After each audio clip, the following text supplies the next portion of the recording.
अच्युतं केशवं कृष्णदामोदरं नाम नारायणं जानकीवल्लभम। जय श्री कृष्ण। प्यारे भक्तों, आप सभी का मेरे YouTube चैनल जीवन के रंग में एक बार फिर से बहुत बहुत स्वागत है।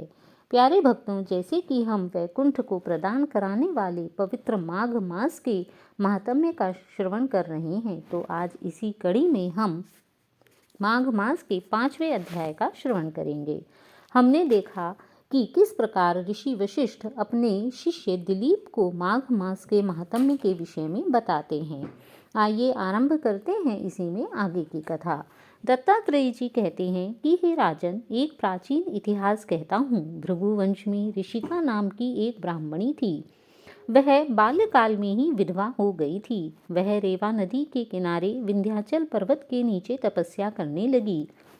वह जितेंद्रिय, सत्यवक्ता, सुशील, दानशीला तथा तप करके अपने देह को सुखाने वाली थी।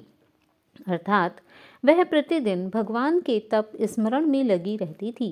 वह अग्नि में आहुति देकर उच्च वृत्ति द्वारा छठे काल में भोजन किया करती थी, अर्थात दिन में केवल एक ही बार भोजन करती तथा संयम से रहती थी। वह वल्कल वस्त्र धारण करती और संतोष से अपना जीवन व्यतीत करती थी। वह इस भौतिकवादी समाज से पूर्णतः दूर थी तथा उसे अपने जीवन से कोई भी शिकायत नहीं थी। वह भगवान से किसी भी चीज की कोई शिकायत नहीं करती थी तथा प्रत्येक स्थिति में संतोष को धारण करती थी।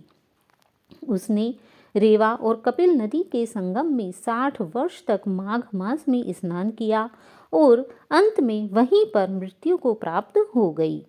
माघ मास के स्नान के फल से वह दिव्य 4000 वर्ष तक भगवान विष्णु के लोक में वास करके सुंद और उपसुंद दैत्यों का नाश करने के लिए ब्रह्मा द्वारा तिलोत्तमा नाम की अप्सरा के रूप में ब्रह्मलोक में उत्पन्न हुई। वह ब्राह्मणी जिसका कि दूसरे जन्म में तिलोत्तमा के रूप में जन्म हुआ था, वह अब अत्यंत रूपवती, गान विद्या में अति प्रवीण और मुकुट कुंडल से शोभायमान थी। उसका रूप, यौवन और सौंदर्य देखकर स्वयं ब्रह्मा भी चकित हो गए थे। वह कुमारी तिलोत्तमा रेवा नदी के पवित्र जल में स्नान करके वन में बैठी हुई थी कि तभी सुंद और उपसुंद के सैनिकों ने चंद्रमा के समान उस रूपवती को देखकर उसके रूप एवं सौंदर्य का वर्णन अपने राजा सुंद उपसुंद से किया तथा वह अपने राजा सुंद उपसुंद से बोले कि उसके रूप की शोभा अत्यंत निराली है, वह कामदेव को लज्जित करने वाली है। हे नाथ, ऐसी परम सुंदरी स्त्री हमने पहले कभी भी नहीं देखी है।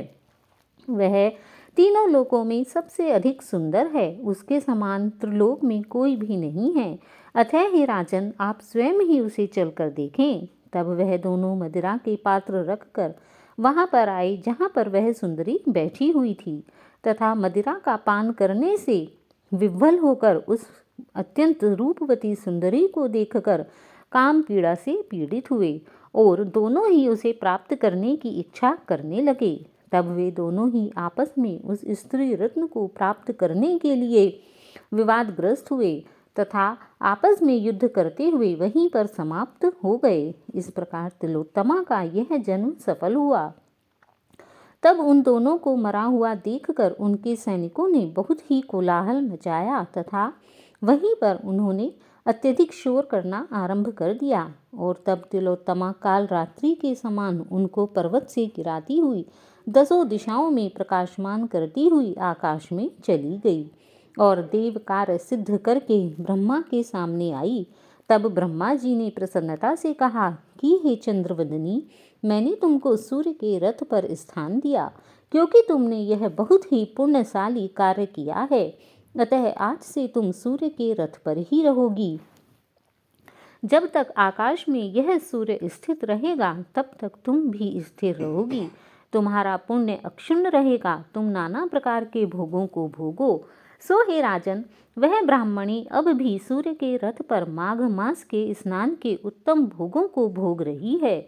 इसलिए श्रद्धावान पुरुषों को उत्तम गति पाने के लिए यत्न के साथ माघ मास में विधि पूर्वक स्नान करना चाहिए, क्योंकि जो भी व्यक्ति पूर्ण विधि पूर्वक एवं श्रद्धा के साथ माघ मास में स्नान करता है, वह सभी प्रकार के पापों से मुक्त होकर सदैव के लिए वैकुंठ धाम में निवास करता है। जय श्री कृष्ण। तो यह है अध्याय 5 की कथा। आइए अब इसी के साथ भगवान श्री कृष्ण की एक और बाल लीला की कथा का श्रवण करते हैं कि किस प्रकार भगवान श्री कृष्ण कुम्हार के मटके से बाहर निकले। भगवान की यह लीला अत्यंत अद्भुत एवं लावण्यमयी है। हो सकता है आपने यह लीला पहले भी सुनी हो, किंतु भगवान श्री कृष्ण की लीलाओं का श्रवण हम कितनी बार भी कर लें, मन तृप्त नहीं होता। तो आइए आरंभ करते हैं श्री कृष्ण की लीला। एक बार प्रभु श्री कृष्ण ने गोपियों के साथ बहुत सी लीलाएं की थी। इसी के साथ श्री कृष्ण गोपियों की मटकी फोड़ते, माखन चुराते और गोपियां श्री कृष्ण को उलाहना लेकर मैया यशोदा के पास जाती। ऐसा अनेक बार होता रहता, प्रतिदिन लगभग ऐसा ही होता। एक बार की बात है, यशोदा मैया प्रभु श्री कृष्ण के उलाहनों से बहुत तंग आ गईं और आज वे छड़ी लेकर श्री कृष्ण की ओर दौड़ी कि आज मैं देखती हूँ, हे राम, आज तो माँ यशोदा इस सृष्टि के रचयिता भगवान श्री कृष्ण की ओर दौड़ रही हैं। उधर जब प्रभु ने अपनी मैया को क्रोध में देखा तो अपना बचाव करने के लिए इधर उधर भागने लगे। देखो तो इस संपूर्ण सृष्टि को भगाने वाले श्री कृष्ण आज स्वयं अपनी मैया से डरकर भाग रहे हैं। यह कैसा माँ का प्रेम है। भागते भागते श्री कृष्ण एक कुम्हार के पास जा पहुँचे। कुम्हार तो अपनी मिट्टी के घड़े बनाने में व्यस्त था, लेकिन जैसे ही उस कुम्हार ने श्री कृष्ण को देखा वह बहुत प्रसन्न हुआ, क्योंकि कुम्हार जानता था कि श्री कृष्ण कोई साधारण बालक नहीं अपितु साक्षात परमेश्वर हैं। तब प्रभु ने कुम्हार से कहा, अरे कुम्हार जी, आज मेरी मैया मुझ पर बहुत क्रोधित हो रही हैं। मैया छड़ी लेकर मेरे पीछे पीछे आ रही हैं। हे भैया, मुझे कहीं छुपा लो। देखो तो सही, इस संपूर्ण जगत में व्याप्त रहने वाले भगवान को भला कोई कैसे छिपा सकता है। वे तो संपूर्ण जगत के कण कण में व्याप्त हैं, कहाँ कहाँ से छुपाया जाएगा उन्हें। फिर भी उनकी लीला वे ही जाने। कुम्हार ने श्री कृष्ण को एक बड़े से मटके के नीचे छिपा दिया। कुछ ही क्षणों में मैया यशोदा भी वहां आ गई और कुम्हार से पूछने लगी, क्यों रे कुम्हार, तूने मेरे कन्हैया को कहीं देखा है क्या? कुम्हार तो मन ही मन मुस्कुराने लगा, किंतु श्री कृष्ण के प्रेम से व्याकुल हो वह कह उठा, नहीं मैया, मैंने कन्हैया को नहीं देखा। श्री कृष्ण ये सब बातें बड़े से घड़े के नीचे छुपकर सुन रहे थे। मैया तो वहां से चली गई। अब प्रभु श्री कृष्ण कुम्हार से कहने लगे, अरे कुम्हार जी, यदि मैया चली गई हो तो मुझे इस घड़े से बाहर निकालो, यहाँ मेरा दम घुट रहा है। भला जो कण कण में व्याप्त रहने वाले भगवान का भी कहीं दम घुट सकता है, लेकिन देखो तो आज वही भगवान एक घड़े के अंदर फंस गए हैं। कुम्हार बोला, ऐसे नहीं प्रभु जी, पहले मुझे 84 लाख योनियों के बंधन से मुक्त करने का वचन दो, तभी तुम्हें यहाँ से निकालूंगा। आज आ गए भगवान भी भक्त के नीचे, आज भगवान भक्त के वश में हो गए हैं। भगवान मुस्कुराए और कहा, ठीक है, मैं तुम्हें 84 लाख योनियों से मुक्त करने का वचन देता हूँ। अब तो मुझे बाहर निकाल दो। भला ऐसा हो सकता है सबको भवसागर से पार लगाने वाले कान्हा आज खुद एक बड़े से मटके से बाहर निकलने की प्रार्थना कर रहे हैं। अरे ऐसा भी भला संभव है जो संपूर्ण गोवर्धन को एक उंगली पर उठा ले, क्या वह एक मटके से बाहर नहीं निकल सकता? किंतु यह तो भगवान की लीला है, जो सदैव अपने भक्तों को अपने से बड़ा करके रखते हैं, इसीलिए तो कह रहे हैं। तब कुम्हार कहने लगा, अब मुझे अकेले नहीं प्रभु जी, मेरे परिवार के सभी लोगों को भी 84 लाख योनियों के बंधन से मुक्त करने का वचन दोगे तो ही आपको घड़े से बाहर निकालूंगा।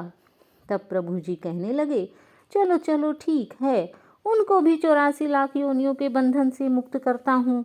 अरे अब तो मुझे घड़े से बाहर निकाल दो, आखिर मैं इस बंधन में कब तक रहूं? अब कुम्हार तो प्रभु जी को पूरी तरह ठगने के मूड में आ गया, इसलिए कहने लगा, बस प्रभु जी, एक विनती और है, उसे भी पूरा करने का वचन दे दो। तो मैं आपको घड़े से बाहर निकाल दूंगा। भगवान बोले, अच्छा भाई, वह भी बता दे क्या कहना चाहता है, क्योंकि अब मैं पूरी तरह तेरे वश में हूँ। कुम्हार कहने लगा, प्रभु जी, जिस घड़े के नीचे आप छुपे हो उसकी मिट्टी मेरे बैलों के ऊपर लाद के लाई गई है। मेरे इन बैलों को भी 84 लाख बंधन से मुक्त कर दो ना। बेचारे ये भजन कीर्तन नहीं जानते, केवल आपके लिए मिट्टी ही ला सकते हैं। भगवान को कुम्हार के प्रेम पर बहुत अधिक प्रसन्नता हुई और वह उन बैलों को भी 84 बंधन से मुक्त होने का वचन दे दिया। प्रभु बोले, अब तो तुम्हारी सब इच्छा पूरी हो गई, अब तो मुझे घड़े से बाहर निकाल दो ना।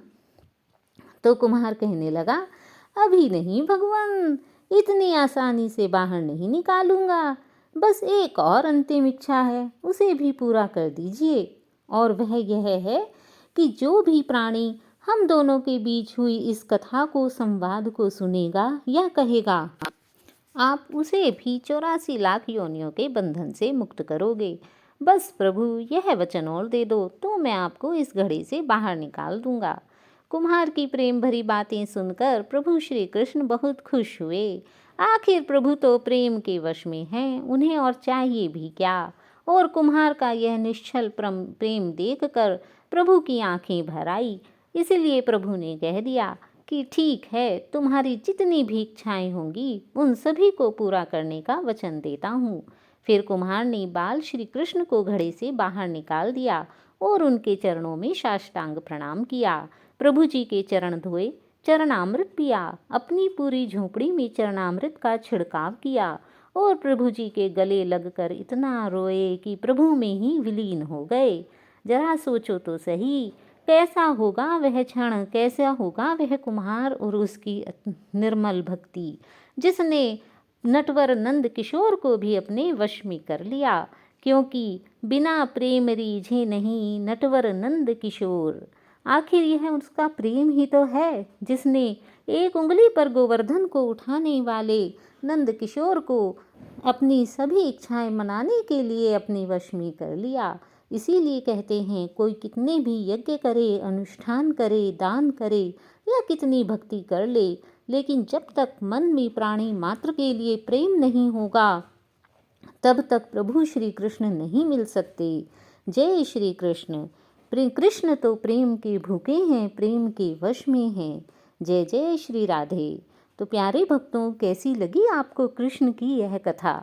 यदि आपको यह कथा अच्छी लगी हो तो प्लीज़ इस वीडियो को लाइक कीजिए और इसी के साथ चैनल को सब्सक्राइब कीजिए तथा ऐसी ही और कथाएं सुनने के लिए मेरे साथ मेरे चैनल पर बने रहिए। जय श्री कृष्ण। राधे राधे।